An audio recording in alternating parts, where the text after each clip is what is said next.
बिस्मिल्लाहिर्रहमानिर्रहीम। ये देखें, अल्हम्दुलिल्लाह अल्हम्दुलिल्लाह कितने ज़्यादा फुले हुए और कितने ऊपर से क्रिस्पी और अंदर से कितने ज़्यादा जूसी हैं।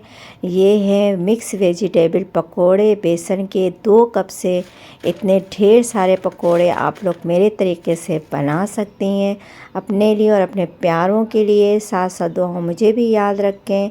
चले रेसिपी शुरू करने से पहले लाइक सब्सक्राइब ज़रूर कर लें। बिस्मिल्लाहिर्रहमानिर्रहीम।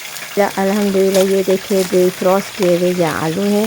सेफ टाइम की जो वीडियो मैंने आप लोगों से शेयर की है उसमें मैंने आप लोगों को सब रेसिपी इस तरीके से डिफ्रॉस्ट करके दिखाया है और आज मेरे ये बहुत काम आ रहा है। और मैंने फटाफट इसको निकाला और गरम तेल में इसको इस तरीके से डाल दिया है और मैं ये फ्राई करके पकोड़े में डालूँगी, क्योंकि मुझे फ्राई किए हुए आलू पकोड़े में डाल के खाने में बहुत ही ज़्यादा मज़े का लगता है। इस तरीके से आप लोग भी बनाएं।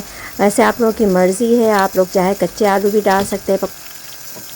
ये 2 कप बेसन है और इसमें मैं 1 कप से और आधा कप इसमें आटा मैदा मिक्स करूँगी। फ़ाइन आटा ले लें या मैदा ले लें। और इसमें 1 टेबलस्पून नमक है, आधा टीस्पून बेकिंग पाउडर है, सोडा है और 1 टीस्पून से कम फूड कलर है, 1 टेबलस्पून साबित धनिया दरदरा से कुटा हुआ, हाफ़ टी स्पून अजवाइन है और 2 टेबल स्पून इसमें कुटी हुई मिर्च है और 1 टेबल स्पून चाट मसाला है, हस्ब ज़ायक़ा नमक है। ये सब चीज़ें डाल के पहले आप इसको हाथ से मिक्स कर लें। अब फिर डिफ्रॉस्ट किए हुए वेजिटेबल जो मैंने आप लोगों को बताया था, बंद गोभी है, इसमें पालक है और प्याज है, हरी मिर्चें हैं। बंद गोभी का आप ये कि पकोड़े में अच्छा और क्रिस्पी और सॉफ्ट चाहिए तो आप बंद गोभी को नमक में मैरिनेट करके आधे घंटे के लिए रख दें और इसका पानी निचोड़ करके फिर आप पकोड़े में डालें। ये देखिए मैरिनेट किए हुए हैं, वो पानी निकला हुआ है इसका और मैंने इसको डिफ्रॉस्ट किया था। सेफ टाइम अभी मैं बचा लिया है मैंने और देखिए बहुत जल्दी ये चीज़ें मैंने तैयार कर लिया है। ये देखिए प्याज को मैं इस तरह से मिक्स कर रही हूँ ताकि इसके जो परत हैं वो खुल जाएं। और ये पालक है और इसके बाद मैं इसको मिक्स करके और इसमें आलू भी मिक्स करूँगी। आलू आप चाहें तो बारीक बारीक फ्रेंच फ्राइज़ जैसे कटिंग करके उसको फ्राई करके अगर डालेंगे तो और औसम मज़ा बहुत ज़बरदस्त हो जाता है। और अगर आप चाहें बारीक बारीक डायरेक्ट काट के डालना बगैर फ्राई किए तो वो भी आप डाल सकती हैं, आपकी मर्ज़ी है। तो मैंने थोड़ा सा उसको फ्राई कर लिया था ताकि जल्दी ये फ्राई कर लूँ मैं पकोड़े को, मुझे टाइम नहीं लगाना हो इसमें, क्योंकि बंद गोभी भी मैरिनेट किए हुए थे, उसका भी पानी निकला हुआ था। तो ये मैंने इसको भी फ्राई कर लिया ताकि जल्दी जल्दी फटाफट मैं इसको फ्राई कर लूँ।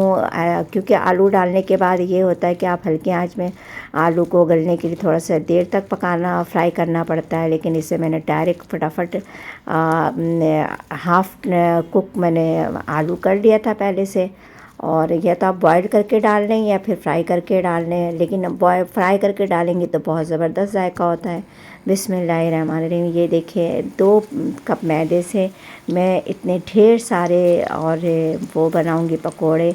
और दूसरी बात ये है कि मैं हमेशा बेसन में आपने अगर मैं फ़ाइन आटा या मैदा मिक्स कर लिया या कोई सा भी आटा तो उसका टेस्ट बहुत ज़बरदस्त हो जाता है। आपको ऐसा लगेगा कि आपने बाहर से ये पकोड़े मंगवाए खाने के लिए, जबकि आपने ख़ुद घर में तैयार किया है। इस तरीके से आप लोग खालिस बेसन के अगर बनाएंगे वो इतने जायके मज़ेदार नहीं होता, लेकिन आप इस तरीके से बनाएंगे तो ऐसा लगेगा आपने बाहर से जो ठेले पकोड़े वाले बेचते हैं वैसे ही बिल्कुल आपने घर में तैयार कर लिया। और वाकई में जब मैंने सबको खिलाया तो बहुत ही सबको पसंद आया और सब ने बहुत तारीफ़ की। तो इस तरीके से आप भी बनाएं अपने लिए, अपने प्यारों के लिए रोज़ों में, और मुझे भी दुआओं में याद रखें कि मैं इससे ज़्यादा अच्छी रेसिपीज़ आप लोगों के लिए लाऊं। और अगर चैनल पे नए हैं तो इसे सब्सक्राइब कर दें, बेल आइकन के बटन को प्रेस कर दें ताकि आपके नोटिफिकेशन आसानी से आपके पास पहुंचती रहे मेरी हर नई रेसिपी। और अपने फ्रेंड में और रिश्तेदारों में शेयर करें। ये देखिए अल्हम्दुलिल्लाह अल्हम्दुलिल्लाह इस तरीके से 2 कप मैदे से यकीन करें आप इतने ढेर सारे पकोड़े बना लेंगी। ये वेजिटेबल पकोड़े हैं, अगर आलू आप चाहें बारीक बारीक काट के डाल सकते हैं इसमें चॉप करके भी। अल्हम्दुलिल्लाह ये देखें। दुआ में याद रखें। अल्लाह हाफिज़।